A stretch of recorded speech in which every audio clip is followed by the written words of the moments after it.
Donald Trump ने बिल्कुल ही एक बिजनेसमैन हो चुके हैं। गाज़ा को बोल दिया उन्होंने रिवर फ्रंट प्रॉपर्टी है, ये मेरा हो गया।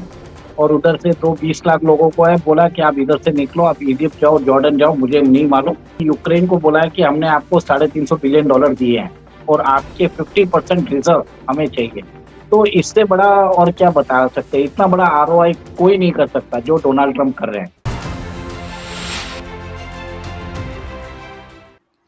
जय हिंद, नमस्कार। मैं अंबर जैदी स्वागत करती हूँ आप सबका एक बार फिर से हमारे आज के कार्यक्रम में। और आज बात करने वाले हैं हम डोनाल्ड ट्रंप की एक और ऐसी खबर पर जिसकी चर्चा कई दिनों से हो रही है, क्योंकि उन्होंने रशिया और यूक्रेन को लेकर जो पीस डील का इनिशिएटिव लिया है उस पर वो काफी जल्दी दिखा रहे हैं। हालांकि वो अपनी कैंपेनिंग से लेकर अब तक काफी खुलकर रशिया, यूक्रेन और जो अलग अलग पीस डील्स हैं, गाजा या फिलिस्तीन की भी बात करें, उन सब को लेकर भी वो पीस की बात करते हैं। लेकिन रशिया और यूक्रेन पे इनिशिएटिव ले चुका है, रियाद में समिट भी हो चुकी है। लेकिन उस सब में चाहे हम यूक्रेन की बात करें, यूरोप की बात करें, पूरी तरह से उनको, यूरोपियन यूनियन को पूरी तरह से दरकिनार किया हुआ है। इनफैक्ट ज़ेलेंस्की तो इधर-उधर भटक भी रहे थे, उनको लग रहा था कि शायद उनको बुला लिया जाएगा, लेकिन डोनाल्ड ट्रंप ने सीधे तौर पे मना कर दिया कि उनकी ज़रूरत नहीं है। और वो पूरी तरह से क्लियर होकर बात करते हुए प्रेज़िडेंट पुतिन से आ रहे हैं और वो काफ़ी क्लियर हैं।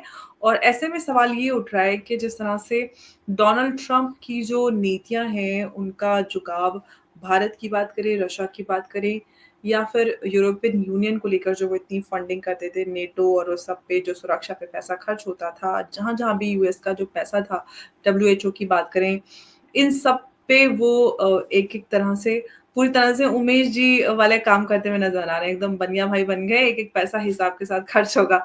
तो उमेश जी, ये जो डोनाल्ड ट्रंप कर रहे हैं, इसको किस तरह से देख रहे हैं? क्या ईयू, नेटो और ये सब जो है भविष्य खतरे में नज़र आ रहा है? क्योंकि जो रशिया यूक्रेन डील हो रही है, पीस डील, ऐसे में वो पूरी तरह से ज़ेलेंस्की और यूरोपियन यूनियन उन सब के इंटरेस्ट को पूरी तरह से दरकिनार करते हुए नज़र आ रहे हैं और इसकी चर्चा भी हो रही है काफ़ी समय से। जय सिया राम अंबर जी। देखिए अंबर जी, आपने बरोबर बताया है कि डोनाल्ड ट्रंप ने बिल्कुल ही एक बिजनेसमैन हो चुके हैं। गाज़ा को बोल दिया उन्होंने रिवर फ्रंट प्रॉपर्टी है, ये मेरा हो गया। और उधर से तो 20 लाख लोगों को है बोला कि आप इधर से निकलो, आप इजिप्ट जाओ, जॉर्डन जाओ, मुझे नहीं मालूम, खाली करो जल्दी से। ठीक है? और आपने ये भी देखा है कि यूक्रेन को बोला है कि हमने आपको $350 बिलियन दिए हैं और आपके 50% रिजर्व हमें चाहिए। तो आपको ये बताना चाहता हूँ कि यूक्रेन के पास यूक्रेन का बचा हिस्सा है, जो 80% यूक्रेन अभी बचा हुआ है, रशिया के कब्जे में नहीं है। उसमें बताया जाता है कि $13 ट्रिलियन के रेयर अर्थ मिनरल्स है। उसमें वो बोल रहे हैं कि 50% मेरा है। तो आप सोचिए, $350 बिलियन उन्होंने यूक्रेन को दिया और उसके बदले यूएस को कितना मिल रहा है? $6.5 ट्रिलियन, 6,500 बिलियन। मतलब सोचिए 20 गुना ज़्यादा वो पैसा निकाल के लेके आ रहे हैं यूएस के हुँ। लिए। तो इससे बड़ा और क्या बता सकते हैं? इतना बड़ा आरओआई कोई नहीं कर सकता जो डोनाल्ड ट्रंप कर रहे हैं। और इसमें मज़े की बात ये है कि यूरोपियन यूनियन को तो बुलाया ही नहीं। ठीक है? आपने जैसे बोला बोला कि ज़ेलेंस्की भटकते रहे और उनको तो बोल ही दिया कि अगर आपने साइन नहीं किया तो हम स्टारलिंक की जो फैसिलिटी है, जो इंटरनेट फैसिलिटी है, वो हम बंद कर देंगे। जिसके कारण आप कुछ कर नहीं पाओगे, आपकी इकोनॉमी चरमरा जाएगी, आप आर्टिलरी गन्स यूज़ नहीं कर पाओगे, आपको रियल टाइम इंटेलिजेंस नहीं मिलेगा, ड्रोन यूज़ नहीं कर पाओगे, कम्युनिकेशन आप नहीं कर पाओगे। You will go back to the dark ages. ठीक है? और उन्होंने एक और एक चीज़ बोल दिया यूरोपियन यूनियन को, रशिया के संदर्भ में आपको उनसे ट्रेड नेगोशिएशन करना है या मिलिट्री एंगेजमेंट करना है, ये लुकआउट यूरोपियन यूनियन का है। मुझे इससे कोई मतलब नहीं है। I am going ahead and signing a deal a, with Putin. Trump ने बोल दिया। उन्होंने तो बोल भी दिया कि G7 को G8 कर लेंगे। ठीक है? और यूरोपियन यूनियन इस हिसाब से तिलमिला भी गया। अब उनको समझ में नहीं आ रहा करे क्या? जैसे आपने बताया था नेटो की बात, नेटो के अंदर उन्होंने बोल दिया कि 2% आप जीडीपी आप खर्चा करती हो, 2% से काम नहीं चलेगा, आपको 5% करना पड़ेगा। अब यूरोप की इकोनॉमी ऐसे ही खस्ता हाल में है। अब देखिए यूरोप के अंदर कौन से मेजर देश ज़्यादा इम्पोर्टेंट है?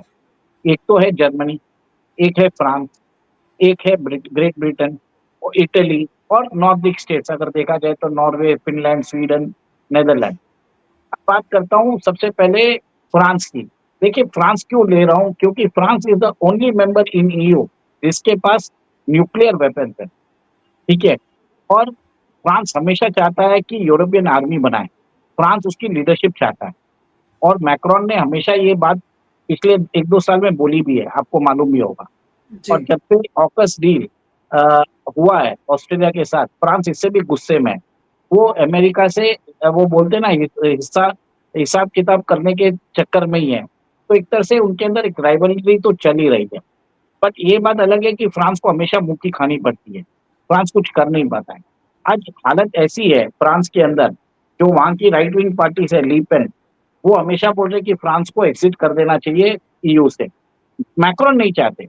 मैक्रोन चाहते हैं कि वो ईयू की लीडरशिप ले। वो जो ईयू का जो हेडक्वार्टर्स है ब्रसेल्स में, उसको वो फंडिंग करना चालू कर चुके हैं। तो आज प्रॉब्लम ये है कि फ्रांस की इकोनॉमी खुद खराब दौर से गुज़र रही है। उनके खुद के प्रॉब्लम चल रहे हैं। उनकी जो फॉर्मर कॉलोनियल स्टेट्स थे अफ्रीका में, जहाँ से उनको मिनरल्स आते थे डिस्काउंटेड रेट्स पे, वो आ नहीं रहे हैं। वहाँ पे रेबेलियन चालू हो गया है, जहाँ पे उनको यूरेनियम जिस हिसाब से उनको डिस्काउंटेड प्राइस पे आते थे, आप सोच ही नहीं सकते। उनकी इकोनॉमिक जो सॉवरेनिटी है, वो हुँ, फ्रांस कंट्रोल करता था।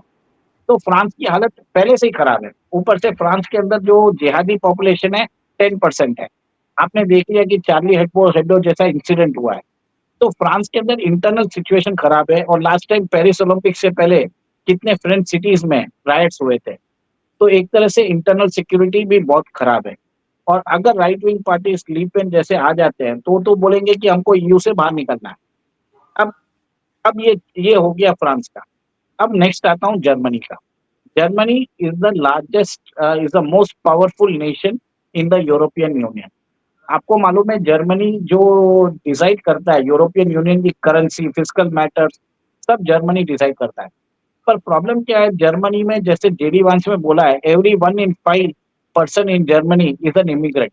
और जर्मनी ने क्या किया, उन्होंने तकरीबन बहुत सारे रेफ्यूजीज, बहुत सारे वर्कर्स अफ्रीका से ये मिडिल ईस्ट से बुला लिए ताकि उनके यहाँ लेबर शॉर्टेज ना हो।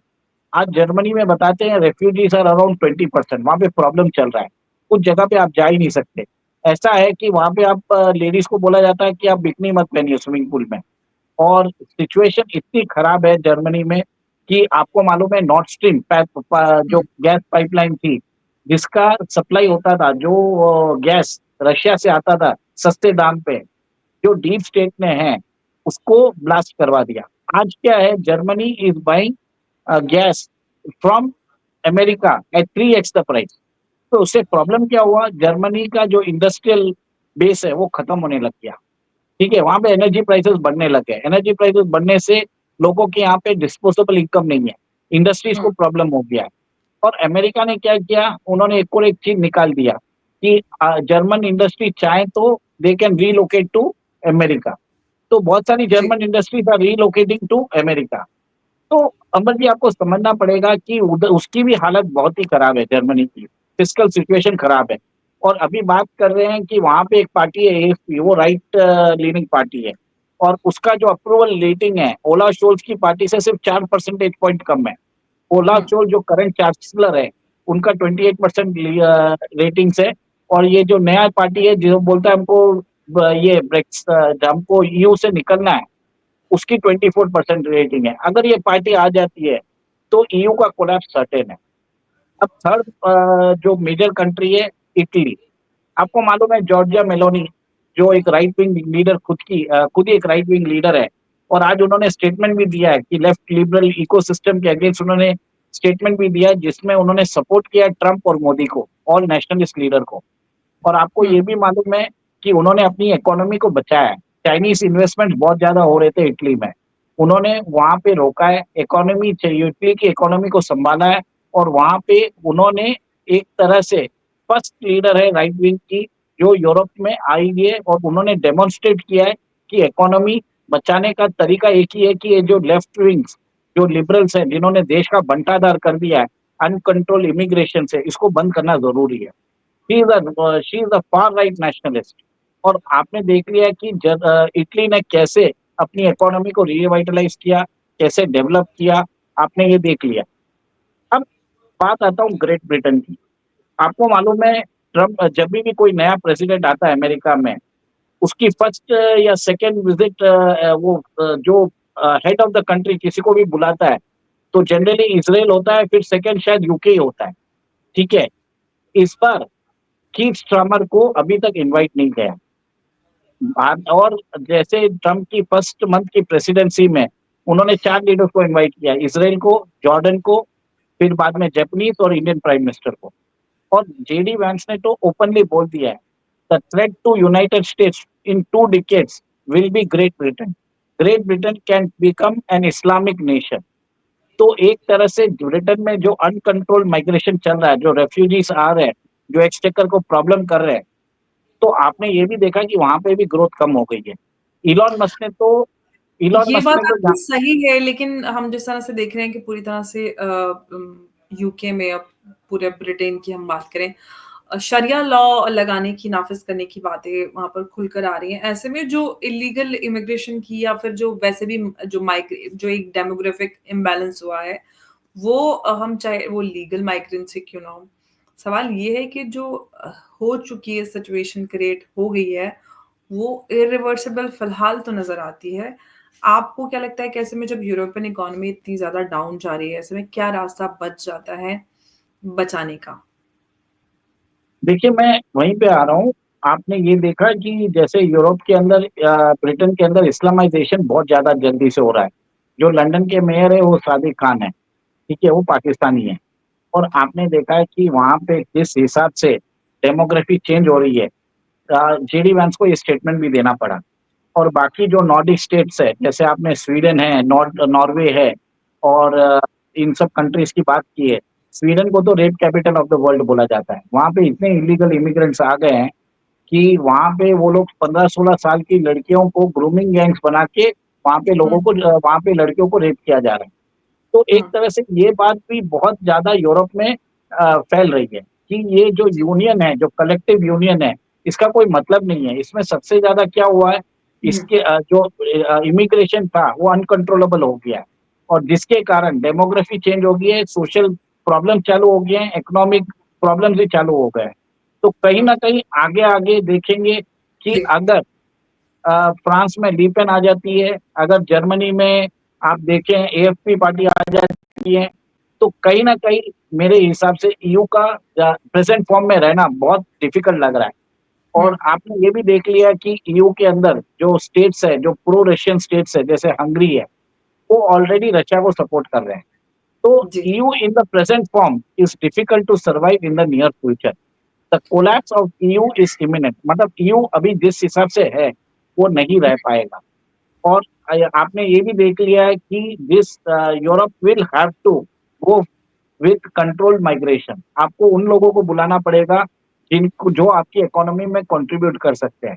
आप जी, एसिलम सीकर्स, रेफ्यूजीज इन सबको नहीं ले पाओगे। Europe can not afford any more. और आप ये देखेंगे far right movements are getting attraction in France, in Germany, in Netherland, सब जगह आप धीरे-धीरे देख रहे हो। तो कहीं न जी, कहीं ये जो ग्लोबलाइज़ेशन का बात है, प्राइवेटाइज़ेशन और ये सब जो बात चल रही थी, ये जी, अब होने वाला नहीं है। अब जाके आएगा रेस्ट्रिक्टेड बॉर्डर्स, कैपिटल कंट्रोल्स और एक तरह से कोलैप्स ऑफ ईयू मुझे नज़र आ रहा है। क्योंकि इकोनॉमिकली वायबल नहीं है, पॉलिटिकली वो अनस्टेबल हो चुका है, सोशली उधर प्रॉब्लम्स चल रहे हैं। कहीं न हुँ। कहीं अगर एक ही चीज़ बोल रहा हूँ, European union is moving towards a situation like grey युद्ध, सिविल वॉर जैसा सिचुएशन लग रहा है। तो आगे आपको ये देखना है क्योंकि जिस हिसाब से माइग्रेशन, इल्लीगल इमिग्रेशन चल रहा है उधर, it can not sustain anymore. Fiscal situation बहुत खराब है उधर। ओके, लेकिन सिचुएशन खराब तो है, लेकिन सवाल ये है कि वैसे में जो यूरोप है, उसका भविष्य आपको क्या लगता है? आपको क्या लगता है कि यूरोपियन यूनियन टूट जाएगा और इंडिपेंडेंटली सारी कंट्रीज़ वैसे काम करेंगी? क्या आपको आगे नज़र आता है? क्योंकि देखिए यूनाइटेड स्टेट्स ने तो पूरी तरह से हाथ खींच लिए हैं अपने, वो एक पैसा नहीं खर्च कर रहा कहीं पे भी।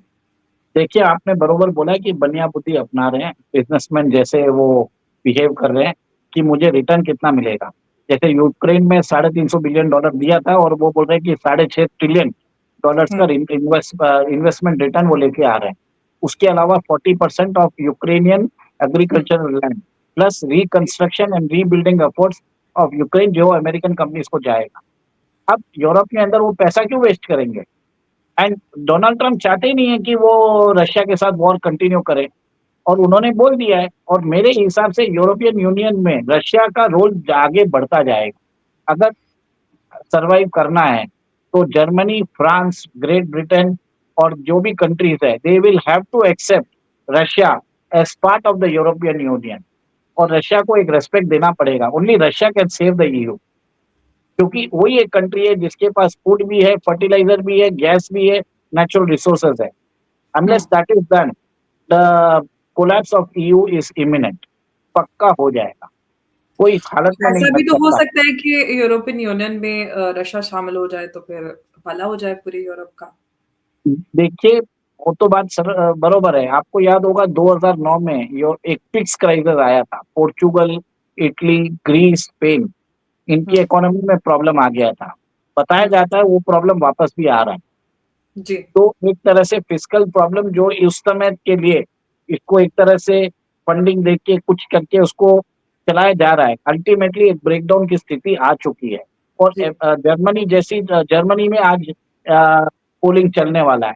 आपको मालूम पड़ जाएगा 1-2 दिन में कि ओलाफ शोल्ज आने वाले हैं यानी वो नया पार्टी एएफपी पार्टी आ रहा है जो ईयू से एग्जिट लेने की बात कर रहा है। So let's wait now. But अगर वो आ जाता है तो आप देखेंगे बहुत सारे चेंजेस आने वाले हैं ईयू के स्ट्रक्चर में। हुँ। प्रेजेंट फॉर्म में ईयू मुश्किल है लगना। मेरे हिसाब से सर्वाइव नहीं करेगा।